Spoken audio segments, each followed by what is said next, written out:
नमस्कार, स्वागत है आप सभी का हमारे YouTube चैनल में। आप सभी माता बहनों को सकट चौथ व्रत की बहुत बहुत शुभकामनाएं। आज के इस वीडियो में आप श्रवण करेंगे सकट चौथ, तिलकुटा चौथ, तिल चौथ की व्रत कथा। सकट चौथ का व्रत हिंदू धर्म में बेहद महत्वपूर्ण माना जाता है। सकट चौथ को बड़ी चौथ में गिना जाता है। इस व्रत को माताएं अपनी संतान की दीर्घायु, उनके उत्तम स्वास्थ्य के लिए, उनकी आरोग्यता के लिए निर्जल रहकर इस व्रत को करती हैं और रात्रि में चंद्रमा को अर्घ देकर चंद्र दर्शन पूजन करने के बाद ही इस व्रत का पारण होता है। आज 6 जनवरी मंगलवार को सकट चौथ के दिन चंद्रोदय का समय रहेगा रात्रि में 8:55 पर। आइए श्रवण करते हैं सकट चौथ व्रत की कथा। एक बार प्रेम से कहिए, बोलिए गणपति गजानन भगवान की जय, सकट माता की जय, चौथ माता की जय। सकट चौथ व्रत की वैसे तो बहुत सी पौराणिक कथाएं प्रचलित हैं, लेकिन सबसे प्राचीन सकट चौथ व्रत की यह कथा मैं आपको सुनाने जा रहा हूं। प्राचीन समय की बात है। एक नगर में एक कुम्हार रहता था। वह मिट्टी के बर्तन बनाता और उन्हें पकाने के लिए आवा, जिसे भट्टा लगाते हैं, उसमें रखता था। लेकिन एक बार ऐसा हुआ कि उसने आवा लगाया पर बर्तन पक नहीं रहे थे। वह बहुत परेशान हो गया। हताश होकर वह राजा के पास गया और अपनी व्यथा सुनाई। राजा ने राज्य पंडितों और तांत्रिकों को बुलाया। एक तांत्रिक ने सुझाव दिया कि हर बार आवा लगाते समय यदि एक बच्चे की बलि दी जाए तो बर्तन पक जाएंगे। राजा ने आदेश दिया कि राज्य के सभी परिवारों से बारी बारी से एक बच्चा बलि के लिए लाया जाएगा। यह सिलसिला शुरू हो गया। दिन बीतते गए। एक दिन बूढ़ी विधवा की बारी आई। उसका एक ही बेटा था जो उसके जीवन का एकमात्र सहारा था। वह दिन सकट चौथ, माघ मास के कृष्ण पक्ष की चतुर्थी तिथि का दिन था। जब राजा के सैनिक बच्चे को लेने आए तो बुढ़िया बहुत रोई, बहुत गिड़गिड़ाई, लेकिन राजा का आदेश था इसलिए उसे मानना पड़ा। लेकिन उस बुढ़िया माँ का विश्वास सकट माता के ऊपर, चौथ माता के ऊपर अटूट था। बुढ़िया ने अपने बेटे को सकट माता, संकट हरने वाली देवी, गणेश जी की सुपारी और दूब दी और कहा, बेटा घबराना मत, सकट माता तेरी रक्षा करेंगी। यह सुपारी अपने पास रखना और भगवान का नाम लेते रहना। बुढ़िया ने बेटे को विदा कर दिया और खुद सकट माता के व्रत में लीन हो गई।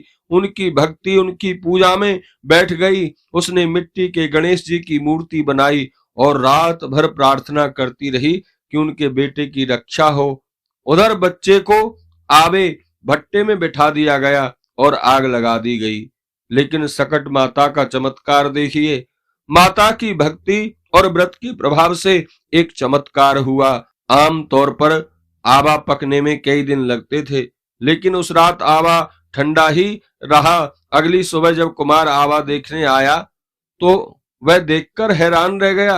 आवा ठंडा पड़ा था। जब उसने अंदर देखा तो न सिर्फ बुढ़िया का बेटा जीवित और सुरक्षित खिल रहा था, बल्कि पूर्व में भी जितने बच्चों की बलि दी गई थी वे सभी बच्चे जीवित हो उठे।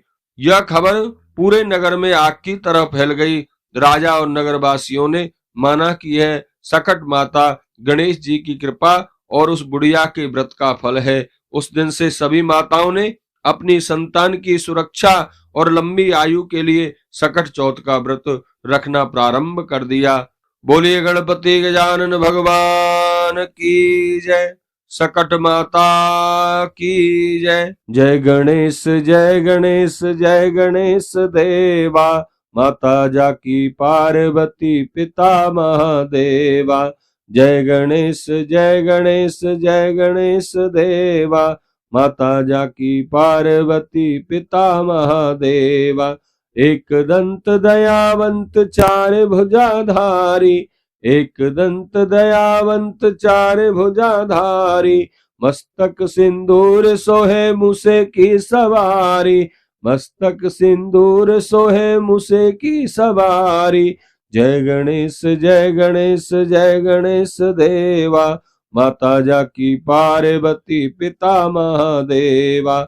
अंधन को आँख देत कौड़ियन को काया, अंधन को आँख देत कौड़ियन को काया, बांझन को पुत्र देत निर्धन को माया, बांझन को पुत्र देत निर्धन को माया, पान चढ़े फूल चढ़े और चढ़े मेवा, पान चढ़े फूल चढ़े और चढ़े मेवा, लडुअन का भोग लगे संत करें सेवा, लडुअन का भोग लगे संत करें सेवा।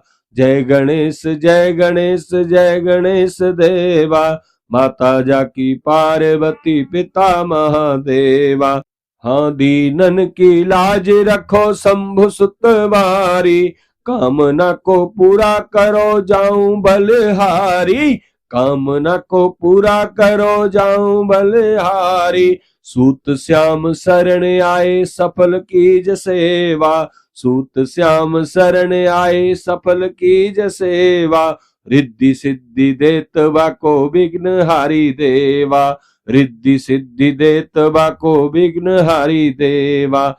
जय गणेश जय गणेश जय गणेश देवा, जय गणेश जय गणेश जय गणेश देवा। माता जाकी पार्वती पिता महादेवा।